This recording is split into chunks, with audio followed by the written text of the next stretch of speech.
করি তোমরা সকলে খুব ভালো আছো, আর তোমাদের দোয়ার ভালোবাসা আলহামদুলিল্লাহ আমরা অনেক ভালো আছি। আর তোমাদের কেমন লাগছে গ্রামের ভিডিওগুলো দেখতে অবশ্যই কমেন্ট করে জানিও। তো জানি না কেন ইউটিউবে খুব একটা ভিউজ আসছে না আমার, মানে ভিডিওতে এত ভালো করে ভিডিও বানানোর চেষ্টা করি যে তোমাদের যাতে ভালো লাগে, কিন্তু জানি না কেন তোমরা কেউ ভিডিও দেখছো না, দেখলেও পরে কমেন্টস করছো না, লাইক তো করছোই না, জানি না কেন মানে একটা লাইক করতে কী যে প্রবলেম হয় আমি নিজেই বুঝতে পারছি না। তো যাই হোক, মানে এইসব কথা বলে আর নিজেকে আরও বেশি ডিমোটিভেট করবো না, এমনিতেই অনেকটা ডিমোটিভেট হয়ে গেছি আমি, কারণ এত ভালো করে ভিডিও বানানোর পরেও যদি ভিউজ না আসে তাহলে আশা করছি তোমরাও বুঝতে পারছো আমার মনের অবস্থা খুব একটা ভালো নেই। সেই জন্য আমি ভিডিও না রেগুলার আমি দিতে চাই যে আমি একদিন পর একদিন ভিডিও দিব বা রেগুলার ভিডিও দিব, কিন্তু যেহেতু ভিউজ আসছে না বলে আমি সেই জন্য আমার ডেলি ব্লগ দিতে আর ইচ্ছে করছে না, মানে ডিমোটিভেট হয়ে গেছি। তো চলো আর বেশি বকবক করে তোমাদেরকে আর বোর করবো না, তো মেন কথাতে আসি। তো মেন কথা হলো যে আজকে আমরা এসেছি মালদার একটা ফেমাস ধাবা, সেটা হচ্ছে পারদেশি ধাবা। আর যারা মালদাতে আছো তারা তো সবাই জানো, আর মালদার আশেপাশে জায়গারও লোকজন এখানটায় আসে, কারণ এই ধাবাটা বিশাল ফেমাস, মালদার একটা ফেমাস ধাবা। আর এখানকার খাওয়া দাওয়ার নাম শুনেছি, অ্যাম্বিয়েন্সের কথা শুনেছি, এমনি দিদিরা সবসময় বলতো যে একবার পারদেশি ধাবাতে যাবি, ভালো লাগবে, তোদেরকেও ভালো লাগবে। তো ফাইনালি এবার আসার সুযোগ হয়েছে, তো এসেছি এই ধাবাতে। তো আর আজকে যেহেতু মালদা যাচ্ছি আমরা, আর মালদা থেকে আর কোথায় যাচ্ছি সেটা ব্লগটা কন্টিনিউ করো, তাহলে বুঝতেই পারবে। অবশ্যই এমনিতে তোমরা টাইটেল থাম্বনেল দেখে বুঝেই গেছো যে আমরা কোথায় যাবো এরপরে নেক্সট। তো প্রথমত এই ধাবাটার অ্যাম্বিয়েন্সটা দেখো কত সুন্দর, আর বাচ্চাদের জন্য তো দারুণ জায়গা, খুব বেশি এনজয় করে বাচ্চারা আসলে, কারণ এখানটা অনেক কিছু আছে যেটার জন্য কোনো তোমাদেরকে টিকিট লাগবে না, তোমরা ফ্রিলি সব কিছু তোমরা এসবে উঠতে পারবে, মানে অনেক কিছু আছে বাচ্চাদের জন্য। তো আসতে পারো যদি কারো বাচ্চা আশেপাশে যদি মালদার কেউ আছো বা কেউ যদি কোনোদিন মালদাতে আসো তাহলে অবশ্যই ডেফিনেটলি এই ধাবাটাতে এসো। অবশ্যই এখনও পর্যন্ত আমি খাবার ট্রাই করিনি, তার আগেই বলছি যেহেতু সবার মুখে শুনেছি, দিদিরাও বলেছে খুব ভালো, তো সেই জন্যই আমি বলছি যে মালদায় আসলে অবশ্যই একবার এসো পারদেশি ধাবাতে। ফটো ক্লিক করতে পারো, সুন্দর জায়গাটা, এখানে ফটো রিলস যা কিছু বানাতে পারো, খুবই সুন্দর লাগছে দেখতে।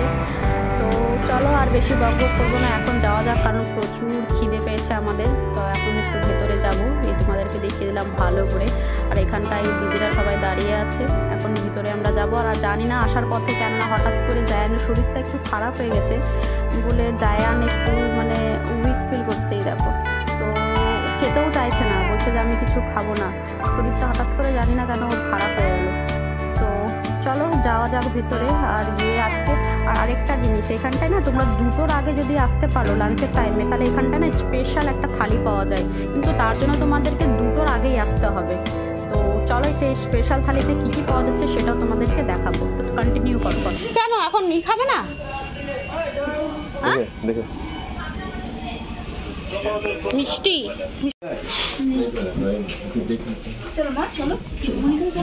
আসো আসো রে আসো,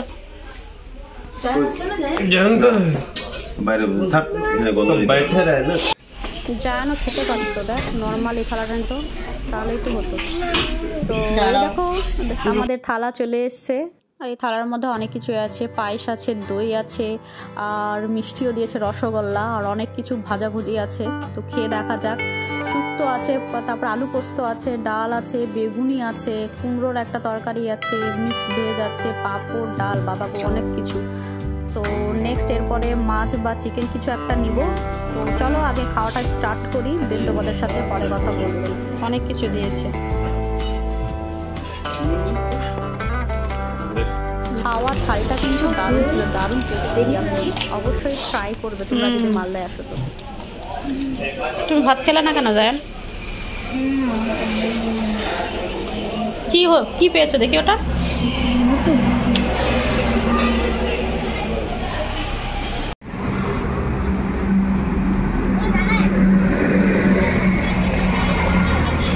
कहाँ जाना? हाँ?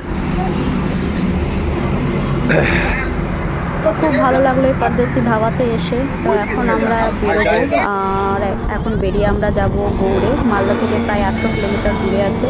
তো গৌড়ে পৌঁছে তারপর তোমাদের সাথে কথা বলছি, তো কন্টিনিউ করো ব্লগটা তোমরা। সো গাইস ফাইনালি আমরা এখন গৌড় পৌঁছে গেছি, আর আসতে মানে অনেকটাই টাইম লাগলো। আধ ঘন্টার থেকে বেশি লেগেছে, 45 মিনিটসের মতো লেগেছে আমাদের এখানটায় আসতে। তো এই দেখো পৌঁছে গেছি গৌড়ে।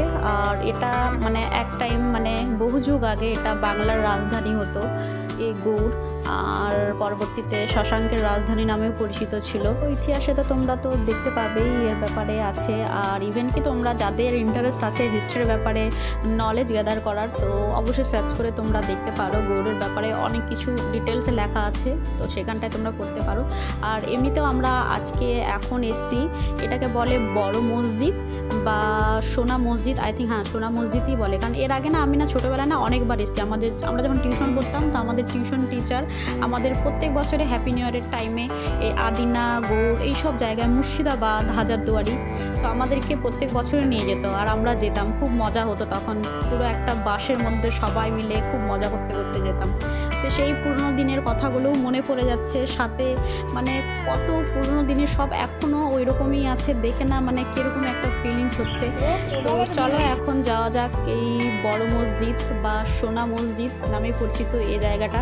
আর এই জায়গাটা না তোমরা অনেকগুলো মুভিতেও দেখেছো, মানে এখানটায় বাংলা মুভির অনেকগুলো শুটিং হয়েছে। তো তার মধ্যে একটা ফেমাস হচ্ছে বোঝে না সে বোঝে না। তোমরা ম্যাক্সিমাম লোকেরাই হয়তো এই মুভিটা দেখেছো। আর এই মুভিতে একটা ফেমাস গান ছিল, ভীষণভাবে হিট গানটা, সেটা হচ্ছে কঠিন তোমাকে ছাড়া একদিন। নেটে অবশ্যই সার্চ করে তোমরা দেখবে, সেম এই জায়গাটা, এখানটাই পুরো গানটার শুটিং হয়েছিল। তো এই জায়গাটা দেখে আমার সেই স্কুল লাইফের কথা মনে পড়ে যাচ্ছে, যে কত এসছি এই জায়গাটা। স্কুল থেকে পিকনিকে টিউশন টিচাররা নিয়ে আসতেন এইসব জায়গায়, মানে ছোটোবেলায় না প্রচুর মানে মজা করেছি, প্রচুর এনজয় করেছি, ঘোরাঘুরি করেছি। তো সেই সব কথাগুলো মনে পড়ছে। আর সেই গানটারও কথা মনে পড়ছে, কঠিন তোমাকে ছাড়া একদিন। এই দেখো কি সুন্দর জায়গাটা। সত্যি এইসব জায়গায় আসলে পরে মন ভালো হতে একদম বাধ্য। এখানটায় এসে ফ্যামিলির সাথে এসে টাইম স্পেন্ড করা, এত সুন্দর জায়গায়, কত শান্তশিষ্ট জায়গা, কত ভালো। তো দারুণ লাগলো আমাদের এখানটায় এসে। আমার তো স্পেশালি দারুণ লেগেছে, কারণ অনেক কিছু মনে পড়ে গেলো এই জায়গাটায় এসে, সেই পুরনো কথা। তো চলো এখন এখান থেকে যাওয়া যাক। নেক্সট আমরা কোথায় যাচ্ছি তোমাদেরকে নিয়ে যাব, তো থাকো আমাদের সাথে, কন্টিনিউ করো। আর হ্যাঁ, এখনও পর্যন্ত যদি কেউ আমার ব্লগটা কন্টিনিউ করেছো তাহলে প্লিজ একটা লাইক করে দিও। আর তোমাদেরকে আরও কী কী করবো, আমরা কোথায় যাব সেটাও তোমাদেরকে দেখাবো। তো প্লিজ একটা লাইক করে দিও, ওটা রিকোয়েস্ট আমার, বারবার করে বলছি, লাইক করে দিও। আর চ্যানেলে যদি কেউ নতুন এসে থাকো তাহলে চ্যানেলটাকে সাবস্ক্রাইব করে আমার পাশে থেকো। लो चिप्स जैन को दो भैया, लीजिए।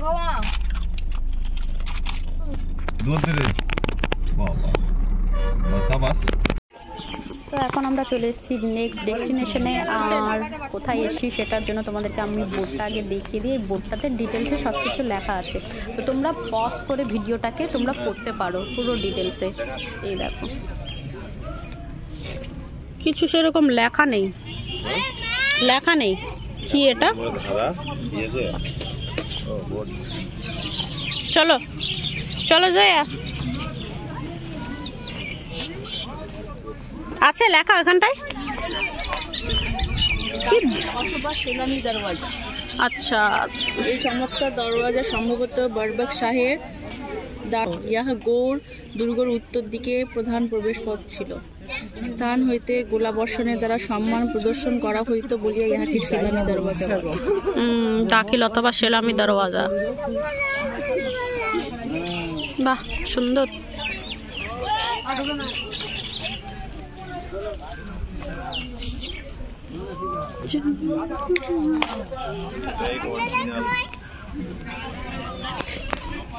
রাজধানী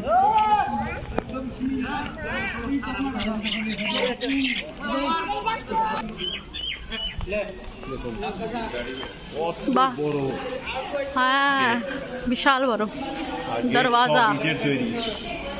দেখুন ওই তো 1400 সালের। কিরকম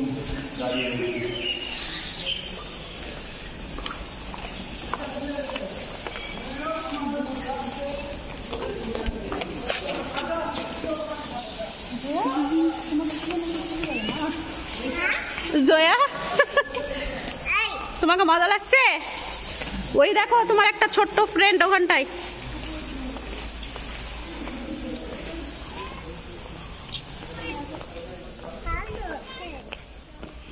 বাবা কি উঁচু,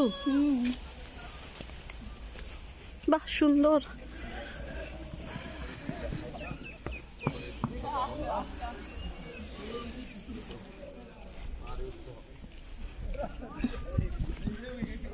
পাপা কোথায় উঠলো জয়া?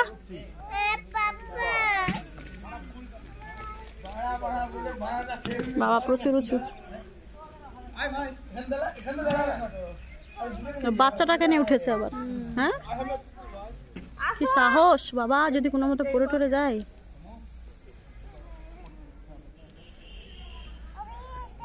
সো গাইস আজকের ব্লগটা তাহলে এখানটাই এন্ড করছি, কারণ অনেক বড় হয়ে যাবে, না হলে ব্লগটা বেশি বড় হলে তোমরা দেখবে না, এমনিতেও দেখো না আর অমনিতেও দেখবে না, তো তাও ছোট করে দিই।